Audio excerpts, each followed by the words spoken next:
أعوذ بالله من الشيطان الرجيم. ¿Qué significa lo oculto? Al-Ghaib. Por profesor O.M. Mutari. Sé que el título de nuestro tema suscitará la extrañeza y la duda de algunos ingenuos pensando que hablaré de espiritismo, de desciframiento de talismanes o de algunos otros temas legendarios. Es cierto que, ante este título algunos gritarán en voz alta, estamos en la era de la ciencia, de la experiencia y de la conquista del espacio. Hoy todo está sometido a los sentidos del hombre, entonces, ¿qué papel puede jugar la asistencia del Ghaib en nuestra época? Época de la luz donde la búsqueda del oculto y del más allá está desprovista de sentido y de utilidad. Él, Dios, es conocedor del oculto, el Ghaib, y de lo patente. Corán 6:73. El Ghaib es lo que está escondido detrás de un velo, es decir, lo que está ausente en lo que se refiere a nuestros sentidos y lo que se escapa de la esfera de nuestra percepción. La palabra Ghaib figura numerosas veces en el Sagrado Corán. Aquellos que creen en el Ghaib, hacen la oración y dan limosna de lo que les hemos proveído. 2, 3. Él, Dios, posee las llaves del oculto, solo Él lo conoce.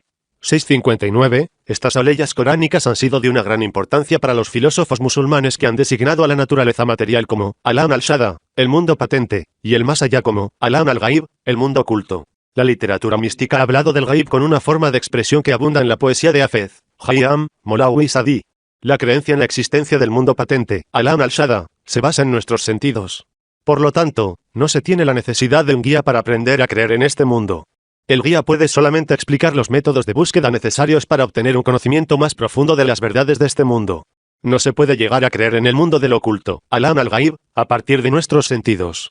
Allí donde se encuentra el límite de estos, la razón, prolongación del Ghaib en nuestra existencia, comienza a intentar el conocimiento de este mundo desconocido. Incluso se puede decir que esta tarea pediría una facultad más misteriosa que la razón. Los profetas son los guías que nos dirigen hacia el conocimiento del mundo del oculto. Han sido enviados para incitar a los humanos a creer en este mundo y en el que existe más allá de las apariencias que nos presentan nuestros sentidos. Son enviados en calidad de medios de comunicación entre el mundo oculto y los humanos. Ellos les proporcionan la asistencia de este mundo en condiciones y circunstancias particulares. Los profetas no se contentan con llamar a los humanos a creer en el mundo del oculto. Han tratado de unirlos a dicho mundo y aquí es donde comienza la relación práctica entre la vida humana y lo oculto. El velo del Ghaib. Hemos dicho que el Ghaib es lo que está escondido detrás de un velo. ¿Qué es este velo que nos impide ver? Es en realidad un velo que es necesario descorrer para poder ver y conocer. Se trata de una metáfora a través de la cual se expresan otras realidades. Hablando de la resurrección, el noble Corán ofrece sinónimos de la palabra Gita, equivalente a palabras castellanas tales como velo o cobertura. Estas cosas te traían sin cuidado. Te hemos quitado el velo, Gita, y, hoy, tu vista es penetrante. 50:22. Amir al-Mu'min Ali, p. dice en uno de sus discursos, incluso aunque el velo, Gita, fuera descorrido delante de mí, mi certidumbre no es de una materia sensible, marca el límite que nuestra percepción no puede franquear. Limitado y limitado. Además de la clasificación racional, los seres se dividen en limitados e ilimitados. La definición de los primeros, por sí sola, puede poner en evidencia los segundos. Vosotros estáis ahora sentados en un lugar perfectamente determinado y ocupáis en la vida un espacio perfectamente delimitado. Si quisierais sentaros en otro sitio habríais de desplazaros. Esto quiere decir que no podríais ocupar dos sitios al mismo tiempo. De esta forma estáis limitados, desde el punto de vista del espacio, a un lugar determinado. Ocurre lo mismo por lo que se refiere al tiempo. Nosotros existimos ahora y no tenemos existencia ni en el pasado ni en el futuro. Si le fuera posible a un ente ser ilimitado en el tiempo y en el espacio, este ser existiría en todos los sitios y siempre, en todo tiempo y en todo lugar y nuestros sentidos serían incapaces de percibirlo. Podemos ver el ser cuando está limitado y situado en un lugar bien determinado, cuando tiene una forma definida y cuando podemos designarlo por nuestros gestos. Pero si no está limitado, si no tiene ni forma ni lugar ocupado en el espacio nos es imposible verlo. Podemos escuchar un sonido porque existe durante un momento y no durante otro, pero si el sonido se produjera continuamente y llegara sin interrupción a nuestro oído nos sería imposible escucharlo. Al-Ghazali dice, percibimos la luz en tanto que existe y en tanto que no existe porque está presente en un lugar y ausente en otro. Si el mundo estuviera continuamente iluminado, de una manera que siempre es idéntica a ella misma y si no hubiera sombra y oscuridad, no se podría percibir la luz, que es la cosa más visible. Es más, es lo que vuelve visible todo lo demás. Por lo tanto, percibimos la luz gracias a su contrario, la oscuridad y es este contraste el que hace que la existencia de la luz se haga evidente para nosotros. Los sufís y los místicos dicen que Dios es invisible porque es muy visible. Y si no puede ser percibido es porque no desaparece y porque ningún tiempo ni ningún espacio están vacíos de él. Esta idea queda expresada en esta invocación mística, o aquel oculto por la abundancia de su luz. O presente que se ausenta en su presencia. Un poeta persa ha ilustrado esta cuestión en el poema siguiente: había una vez un pez que nadaba en el mar. Como yo, este pez tenía una percepción limitada. No había sufrido nunca del pescador ni probado la angustia de las redes, no había conocido nunca la sed ni el calor del sol. Un día, escuchó voces humanas, gritaban: ¡oh sed! ¿Dónde está el agua? El pez se puso a reflexionar. Reflexionaba acerca del agua. ¿Qué es este elixir que hace vivir toda cosa? ¿Y si es una fuente de vida? ¿Por qué, Dios mío, no me la has dado? Ante estos ojos siempre abiertos el agua se presentaba día y noche, era en el agua donde él vivía tranquilamente. Sin embargo, lo ignoraba. Vivía de tal forma que no prestaba atención a la oración en la que se bañaba. Hasta que un día las olas le transportaron a la orilla. Los rayos del sol quemaron su cuerpo, el agua lejana alumbró un fuego en sus vísceras y su boca se secó de sed. Tendido en el polvo se acordaba del agua que oía gemir a lo lejos. Empezó a golpearse contra la tierra diciendo: ahora he encontrado este elixir químico sin el cual no puedo vivir. ¡Ay! Lo he encontrado demasiado tarde. Sí, el pez que pasa toda su vida en el agua no llega nunca a percibirla. La única cosa que puede constituir para él un objeto de duda es la misma agua. Pero no fue capaz de conocerla hasta el mismo momento en que fue separado de ella y arrojado sobre el polvo. Esta fábula aclara la cuestión mencionada anteriormente. La invisibilidad del gaib es debida a la incapacidad perceptiva de nuestros sentidos, sino a la existencia de un velo material que se interponga entre él y nuestro aparato sensorial y perceptivo. Los filósofos europeos de los tiempos modernos pretenden que sus búsquedas concernientes a la percepción de los humanos son las más avanzadas y las más originales. Algunos de los más grandes filósofos de Occidente fundamentan sus búsquedas sobre la crítica de los métodos de pensamiento y de reflexión humanos. Como ejemplo, dos obras de entre las más importantes del filósofo alemán Kant se titulan respectivamente Crítica de la razón pura y Crítica de la razón práctica. No nos proponemos aquí evaluar la originalidad y los aportes de estos filósofos, ni revelar la parte correspondiente a los filósofos musulmanes, en lo que se refiere a la crítica de las actitudes y de las orientaciones del pensamiento humano.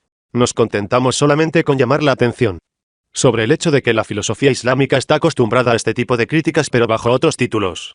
La aportación de la filosofía islámica sobre este terreno es muy rica. Sobrepasa lo que las razones europeas puedan aportar sobre nuestros días. Espero poder volver sobre este tema en otro momento para detallarlo y argumentarlo. Hace centenares de años que el poeta persa Molawi había ilustrado el carácter limitado de los sentidos humanos en los versos siguientes. Los hindúes llevaron un elefante a un país donde el elefante no había sido nunca visto, y lo dejaron en una sala oscura. Una sala sin luz. Los habitantes entraron uno después de otro para tocarlo. Una vez que hubieron salido se pusieron a describirlo, según lo que habían sentido al tocarlo. El elefante, dijo aquel cuya mano cayó sobre la trompa, es semejante a un tubo. El elefante, dijo aquel que tocó la oreja, es semejante al abanico. Y aquel que había tocado la espalda, lo había tomado por una cama. En cuanto al que había tocado una pata, lo había tomado por una columna. El ojo puede ver al elefante en toda su amplitud. Ve sus dimensiones y sus miembros. Con el tacto, sobre todo cuando solamente se hace con la palma de la mano, no se puede concebir todo el elefante y es el azar el que juega con respecto a la parte del elefante que cae bajo su mano. Esta misma relatividad es aplicable cuando se comparan los sentidos a las posibilidades y poderes del intelecto humano. El mundo del oculto. ¿Qué camino debe tomar la razón para concebir el otro mundo? ¿Cuáles son los indicios visibles que pueden testimoniar la existencia de ese mundo? Este tipo de cuestiones no pueden ser tratadas con el cuidado que merecen en el estrecho marco de estas reflexiones. Pero es útil recordar que las búsquedas científicas y filosóficas coinciden en las afirmaciones de todas las cosas materiales. Que los pasos científicos y filosóficos que les han llevado a esta afirmación sean diferentes no cambia nada el fondo de la cuestión. Para los filósofos todo está basado en el cambio permanente a nivel de los átomos y en las esencias de las cosas. El universo por entero se desplaza continuamente, pero no se trata únicamente de un desplazamiento en el espacio, se está produciendo un cambio permanente y continuo de un estado a otro. El gran teólogo Al-Shirazi ha probado que las esencias de los cuerpos están en estado de cambio, cosa considerada imposible a los ojos de Aristóteles o de Avicena. Para Al-Shirazi, el movimiento a nivel de las esencias no es solo posible sino necesario. En otras palabras, el mundo está en estado de existencia y de aniquilamiento permanentes. De esta manera, el mundo no tiene una existencia en sí, sino que debe su existencia a una fuerza exterior a él. De esta forma, la cuestión fundamental ya no es la causa primera que, en un momento dado hizo surgir el mundo de la nada, sino sobre todo el hecho de que el mundo surja a cada instante de la nada, gracias a una fuerza que le hace existir y que lo aniquila continuamente y sin interrupción. La asistencia del oculto. Hemos puesto anteriormente en evidencia que todos los seres deben su existencia al Gaib. En efecto, el Gaib asiste a toda la naturaleza. Sin embargo, existe todo un conjunto de asistencias particulares. Dos términos coránicos que figuran en la ley del Bismillah y Rahim, a saber, Rahman y Rahim, pueden, en cierta manera, aclarar esta cuestión. Estos dos términos derivan de una misma raíz, RHM, que quiere decir, ser compasivo o tener piedad de. Se trata de una misma rama, compasión, piedad, pero dirigida hacia dos objetos diferentes, asterisco la rama relativa Raman, compasivo, es general, engloba a todos los seres y asegura la permanencia de su existencia. Asterisco la rama relativa Raim, misericordioso, es particular, es la gracia y el cuidado particular que se refieren al Mukallaf, el hombre responsable, encargado de una tarea, después del cumplimiento de la tarea. Los profetas han venido para guiarnos hacia las acciones cuyo cumplimiento nos hace merecer este rama que es una clase de asistencia proveniente del Gaib. Si esta asistencia logra profundizar nuestra fe, entramos entonces en relación directa con el Señor de los mundos. De todas formas, esta clase de rama interviene a veces en la vida cotidiana para salvar al hombre, ayudándole a salir de una situación difícil. A este respecto, Aya, el Altísimo, dice a su noble mensajero: no te encontró huérfano, tu Señor, y te recogió. ¿No te encontró extraviado y te dirigió?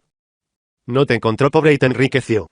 93, 6, 7, 8, y en nuestras 5 oraciones diarias recitamos, a ti solo adoramos y a ti solo imploramos ayuda.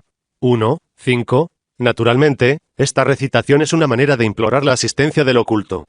Extraído del librillo, La asistencia divina en la vida de la humanidad, editado por Fundación del Pensamiento Islámico, 1992, Irán.